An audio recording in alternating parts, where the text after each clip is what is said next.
So many of you, and Esther included, you aren't nice enough to yourselves to want to insist on most of your moments being moments of ease and beauty and joy. Because somewhere you picked up along your physical trail this thing that you need to pay some price. And really, when you're calibrating to other humans, the more you sweat and the harder you breathe, the more you are revered as those that are getting out and getting it done. You see, most people aren't understanding that you're calibrating to the energy that creates worlds, and you're masterful in your ability to attract, you see. This is what it's about. All of the answers will come to you. All of them. The thing that is really a helpful thing to acknowledge is that because of resistance, which just means, really, it means difference. It means difference in frequencies. Because of that, when you ask a question, the frequency, the way the question feels and the way the answer feels are very different feelings. Let there be a little distance between, if you let yourself just feel what you're feeling and ask the question and get it out there. You've done the work of the asking, and the answer is already all queued up for you. And then, at a time when you are less resistant, you can allow the solution or the answer to come. The frequency of the question and the frequency of the answer, big difference. The frequency of a problem and the frequency of a solution, big difference. And so if you don't expect the answer in the moment of expressing the problem, that's why people feel like their prayers aren't being answered. And we say, pray prayers of appreciation. That puts you right in the receiving mode of everything that you've ever been asking for. It almost doesn't matter what you believe.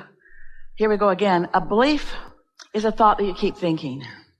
When you believe that you can't have something that you want, then you can't.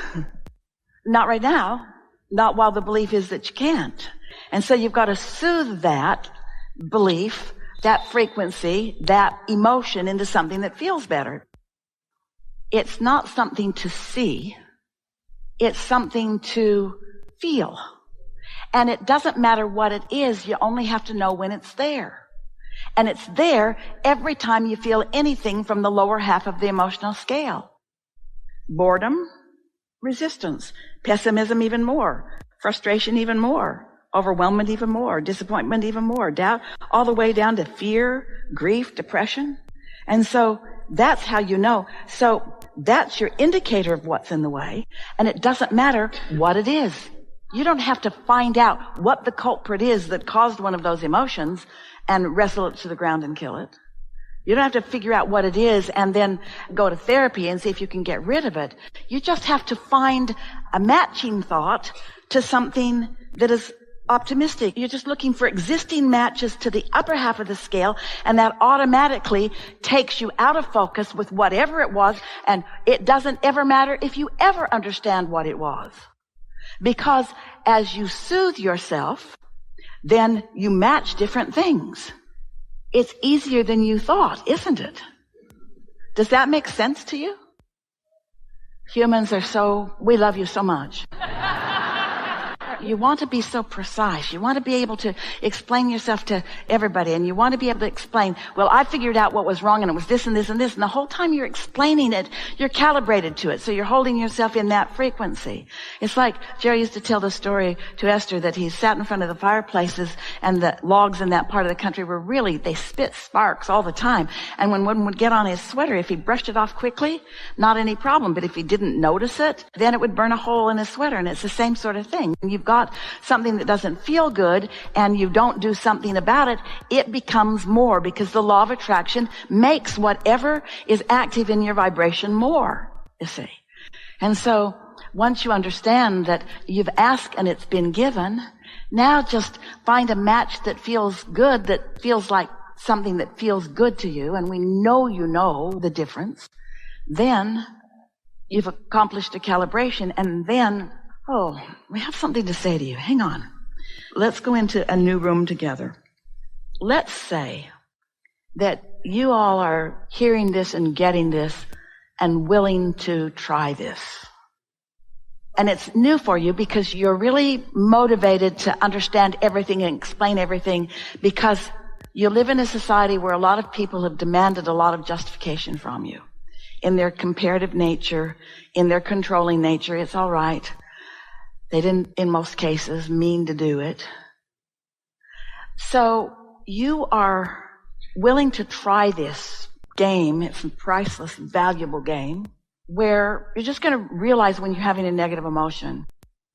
And so you get better and better at honoring your own requests, you see. Here's the new room that we wanted to walk in with all of you together. So you feel the negative emotion. That's all that matters. You're aware that you're feeling some uneasiness. It's in early subtle stages. It hasn't reached the place that there's some disastrous culmination. You're just feeling some uneasiness and you don't like it. And you like yourself enough to want to grant yourself easiness rather than uneasiness. So rather than trying to figure out what is it that I'm feeling uneasy about, you don't have to do that. You just have to find something that you are easy about. And as you do that, you keep your vibration in this frequency where what you need or what you want is always within easy access to you. That really is the way that it works. Esther used to say to Jerry, you know, she was trying to convince him that he would like to be with her.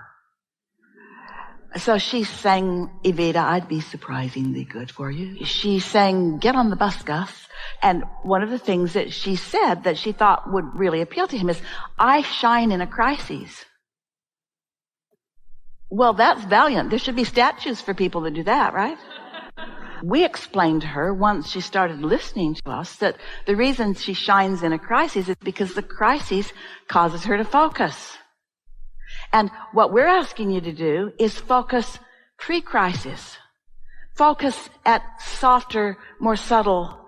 It's easier if you convert those words, frequency, vibrations, energies, even words like resistance, into words like happy, sad, nervous, calm. In other words, your emotions are your vibrational indicators. Your emotions are your guidance system, and without them you cannot calibrate. So this conversation matters. So do you know the difference between being worried and at ease about something? The nice thing about emotions, words don't really teach. And so we can say a lot of words, but the beautiful thing about emotions are that you can feel the difference. In other words, Esther knows when she's calm and she knows when she's agitated, don't you? When you're calm, you're in the allowing mode. When you're agitated, you're not. When you're happy, you're in the allowing mode. When you're mad at somebody, you're not. You are more than this physical apparatus. You're an extension of source energy that is consciousness. Not something that you can hear or see or smell or touch or taste. It's consciousness and it's vibration. And so this non-physical part of you is perceiving in every moment whatever it is you're perceiving. You're walking down the street, your inner being is aware that you're walking down the street. Your inner being is aware of your body, of your movement, of what's around you, of what the fragrances in the air are, everything in your environment. Your inner being is aware of that. And you have an awareness too. And the blending of those two awarenesses equals your total experience.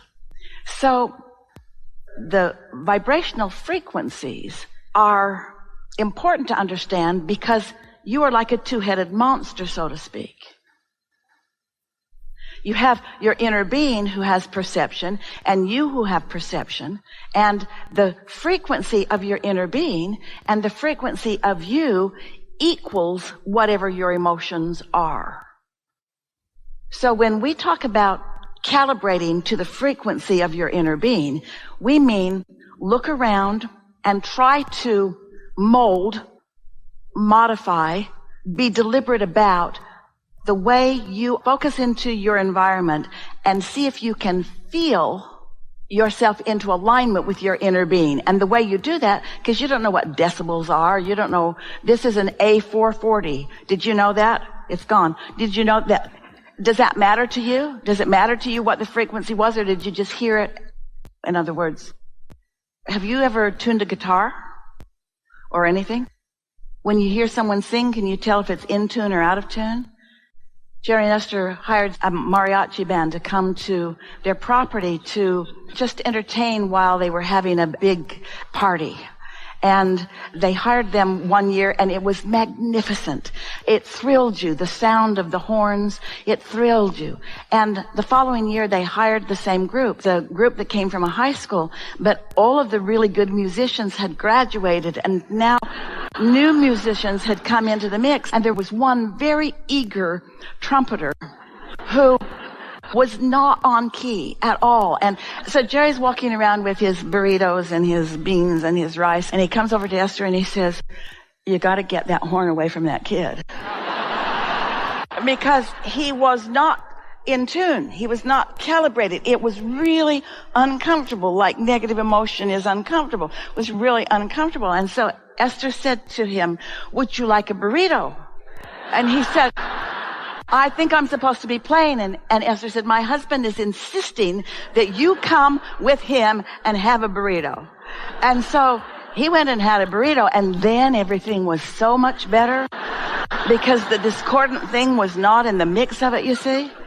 And so it's like that. You can hear when something's out of whack, and negative emotion means something's out of whack, out of calibration with who you really are and all that you've evolved to the pure positive being that you are, and everything that your life experience in your physical body has brought you to become. What is the frequency of love? What is the frequency of hate? Well, what difference does it make what the frequency is? Don't you know the difference? What is the frequency of gardenia? Because it is a frequency that you are translating into the fragrance of gardenia. What is the frequency of smooth texture or rough texture? What's the frequency of that? Does it matter? Rough, smooth. Does it matter? Aligned, not aligned. Allowing, not allowing. Yeah? So let's just recap here just a little bit. So, how was that for you?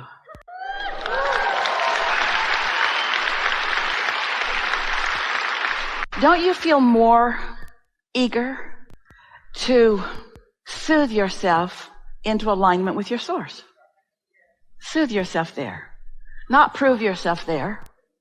Soothe yourself there.